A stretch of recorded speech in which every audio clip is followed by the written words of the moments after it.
BEd second semester के सभी छात्र ध्यान देंगे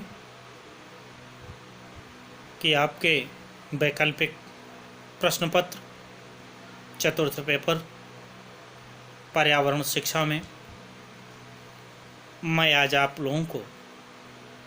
नए चैप्टर पढ़ाऊंगा जिसका नाम है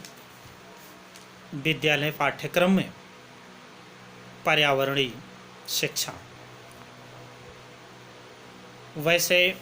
आपको एक बात मैं अवगत करा देना चाहता हूँ कि जो आपके शिक्षण विषय हैं उसमें भी आप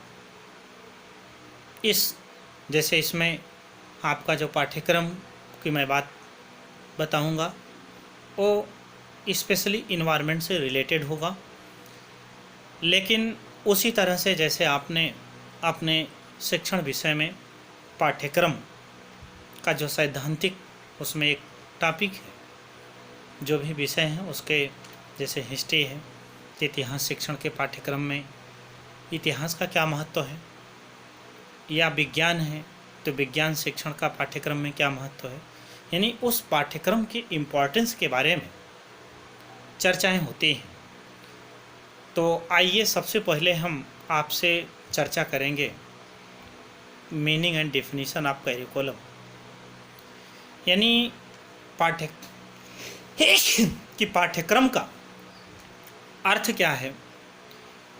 जैसा कि हम आप सभी लोग अवगत हैं, शिक्षा एक बहुध्रुवी प्रक्रिया है जिसके दो प्रमुख ध्रुव हैं, शिक्षक एवं विद्यार्थी। शिक्षक और विद्यार्थी के बीच की जो क्रिया है वो पाठ्यक्रम है, क्योंकि इन ध्रुवों के मध्य यानी शिक्षक और विद्यार्थी इन दोनों के मध्य संबंध स्थापित करने वाली सबसे महत्वपूर्ण कड़ी का क्या नाम है, पाठ्यक्रम। वस्तुतः पाठ्यक्रम शिक्षा प्रक्रिया का एक नियंत्रण केंद्र है जिसके अनुसार हम और आप विद्यालय के समस्त क्रियाकलापों का संचालन होता है, क्योंकि पाठ्यक्रम का जो अर्थ है जिसको हम अंग्रेजी में करिकुलम कहते हैं, करिकुलम शब्द की जो उत्पत्ति है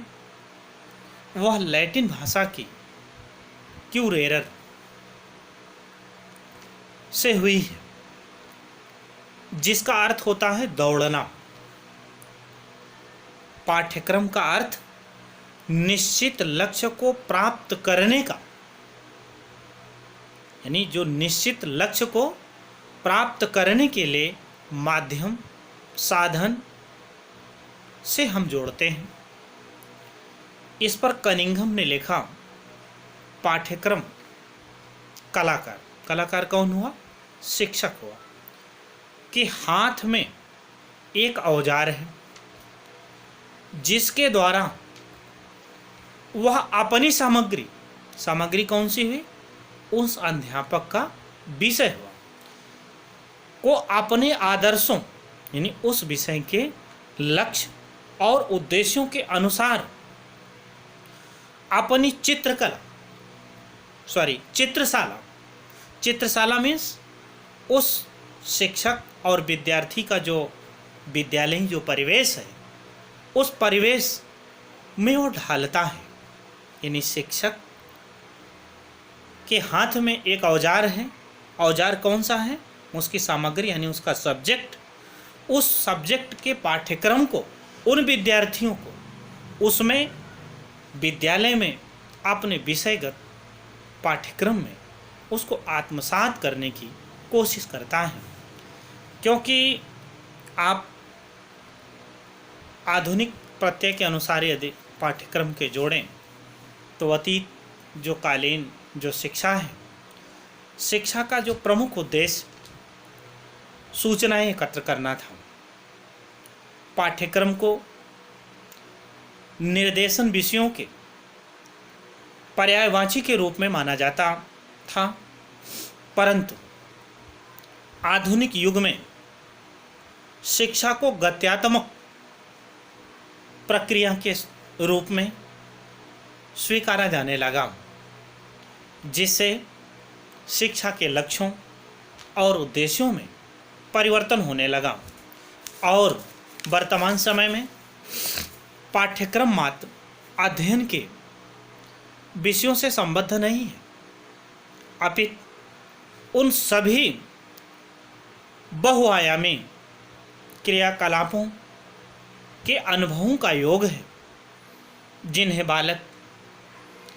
विद्यालय में रहते हुए कक्षा में, कार्यशाला में,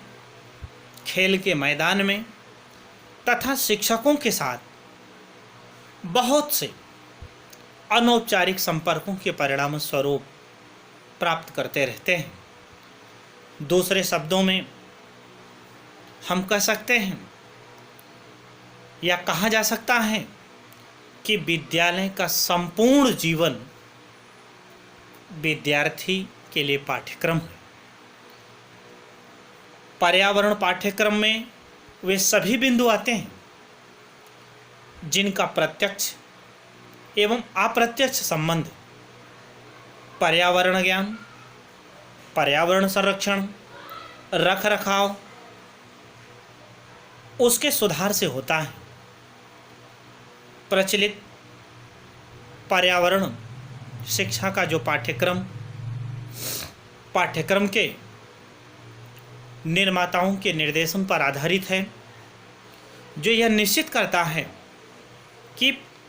पर्यावरण पाठ्यक्रम में किन पक्षों को हम महत्व दें जिससे पाठ्यक्रम की समय के अनुसार मांग बढ़े और उस मांग के अनुसार इस पाठ्यक्रम को हम सरल, रोचक और उपयोगी बना सकें। वर्तमान दौर में जबकि हम किसी न किसी पर्यावरणीय समस्या से जूझ रहे हैं, उन समस्याओं को नियंत्रित करने के लिए पाठ्यक्रमों में जिन कौशलों, क्षमताओं, अभिवृद्धियों व क्रियाओं का समावेश किया जाना चाहिए, उसे हम निम्नलिखित बिंदुओं के माध्यम से आपको स्पष्ट करने का प्रयास करते हैं। जैसे पाठ्यक्रम यानी पहली जो चीज़ है, यानी पाठ्यक्रम के निर्धारण करते समय हमें क्या देखना है कि पाठ्यक्रम विभिन्न आयु वर्ग एवं दैनिक जीवन की रुचियों से संबंधित व समाज की आवश्यकताओं से जुड़ा होना चाहिए। ज्ञान, कौशल, अभिवृद्धियाँ तथा जागरूकता के विकास के लिए प्रत्यक्ष अनुभव प्रदान करने की व्यवस्था होनी चाहिए। पाठ्यक्रम फ्लेक्सिबल होना चाहिए, यानी लचीलापन होना चाहिए, जिससे बालक तथा समाज की बदलती हुई आवश्यकताओं के अनुसार उसमें बदलाव किया जा सके। पाठ्यक्रम में विविध प्रकार के शारीरिक तथा मानसिक क्रियाकलापों से संबंधित गतिविधियां होनी चाहिए, जिससे बालक में ज्ञान, कौशल, अभिरुचियां एवं अभिवृद्धियों के विकास के साथ साथ उसको भौतिक तथा सामाजिक पर्यावरण के साथ सामंजस्य करने में सहायता प्राप्त कर सके। पाठ्यक्रम में ऐसी विषय वस्तु को हम शामिल करें जिसमें उससे यानी बालक को प्रकृति के प्रति आत्मीयता की भावना प्रज्वलित हो सके, उसके मन मस्तिष्क में प्रकृति के प्रति एक प्रेम उत्पन्न हो, जिससे वह प्रकृति को यानी पर्यावरण के प्रति वह बहुत प्रशिक्षित व्यक्ति हो, जिससे पर्यावरण में उसकी अहम भूमिका हो। जैसे विषय वस्तु में यानी पाठ्यक्रम में उन तथ्यों को अवश्य सम्मिलित हम करें जिससे वर्तमान में तथा भविष्य में घटने वाली जो इतनी भी घटनाएं हैं इन सब का पूर्ण रूप से उसका स्पष्ट उल्लेख है। तो क्योंकि व्यक्ति वर्तमान को बहुत सुखद और भविष्य को भी बहुत स्वर्णिम बनाने की उस मानव के मन मस्तिष्क की बड़ी अजीब कल्पना होती है, क्योंकि जिसका उपयोग वो कर रहा है यदि उसको लगता है कि भविष्य में यह कार्य हम करेंगे तो भविष्य में इसका परिणाम और अच्छा होगा, तो वर्तमान में उस कार्य को बहुत अच्छा करने की कोशिश अवश्य करता है। और सदैव इस बात का भी हमें आपको ध्यान रखना है कि पाठ्यक्रम में जो कठिनाइयों का जो स्तर है या जो समय है या जो हमारे विद्यार्थी हैं वो जब पढ़ें तो उनको आत्म संतोष प्राप्त हो। ऐसा ना पाठ्यक्रम बनाया जाए कि जिसको पढ़ने के बाद उसमें किसी भी तरह की उनमें निरस्ता उत्पन्न हो, बल्कि पाठ्यक्रम में आप देखें हम चैप्टर वाइज बांटते हैं, चैप्टर 1, 2, 3 और चैप्टर 1, 2, 3 जितने भी होते हैं उन सब का एक दूसरे से रिलेटेड होता है। तो क्योंकि जब इस तरह से हम बांटते हैं तो वह विद्यार्थी प्रतिदिन वह अपनी प्रमुख समस्या से जुड़ी हुई अन्य जो भी उसके जो करिकुलम होंगे वह स्टेप बाय स्टेप उसका अध्ययन करके, यानी उस पाठ्यक्रम को जब इतनी चीज़ों का जब हम पर्यावरण के पाठ्यक्रम में जब जोड़ेंगे तो निश्चित रूप से विद्यार्थियों को पर्यावरण के प्रति एक सजीवता उत्पन्न होगी, जिससे हमारे विद्यालयों में प्रत्येक विद्यार्थी पाठ्यक्रम में पर्यावरण के बारे में बहुत अच्छे ढंग से, जैसे आज आप देखें ग्रेजुएशन करने वाले जितने भी विद्यार्थी हैं उन सबको अनिवार्य प्रश्न पत्र इन्वायरमेंट एजुकेशन देना पड़ता है। अब जब वो देते हैं तो उनको कोई अलग से चीज़ें नहीं हैं,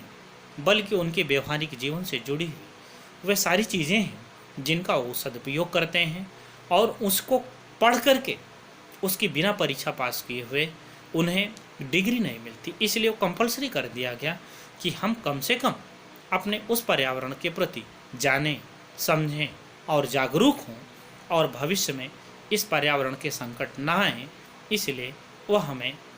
उस तरह की बातों को पढ़ करके और जिस तरह से छोटी छोटी बूंदों से घड़ा भरता है उसी तरह से हमारे युवा वर्ग को जब इन्वायरमेंट की जानकारी होती है तो निश्चित रूप से हमारा जो पर्यावरण है वह बहुत शुद्ध और सरल और सहज होकर के आने वाले समय में किसी भी तरह की प्राकृतिक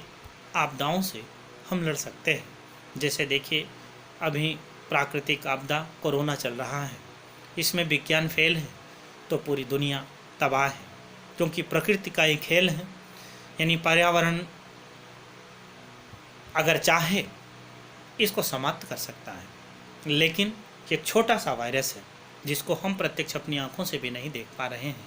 जो पूरी दुनिया को एकदम बर्बादी की कगार पर खड़ा कर दिया है।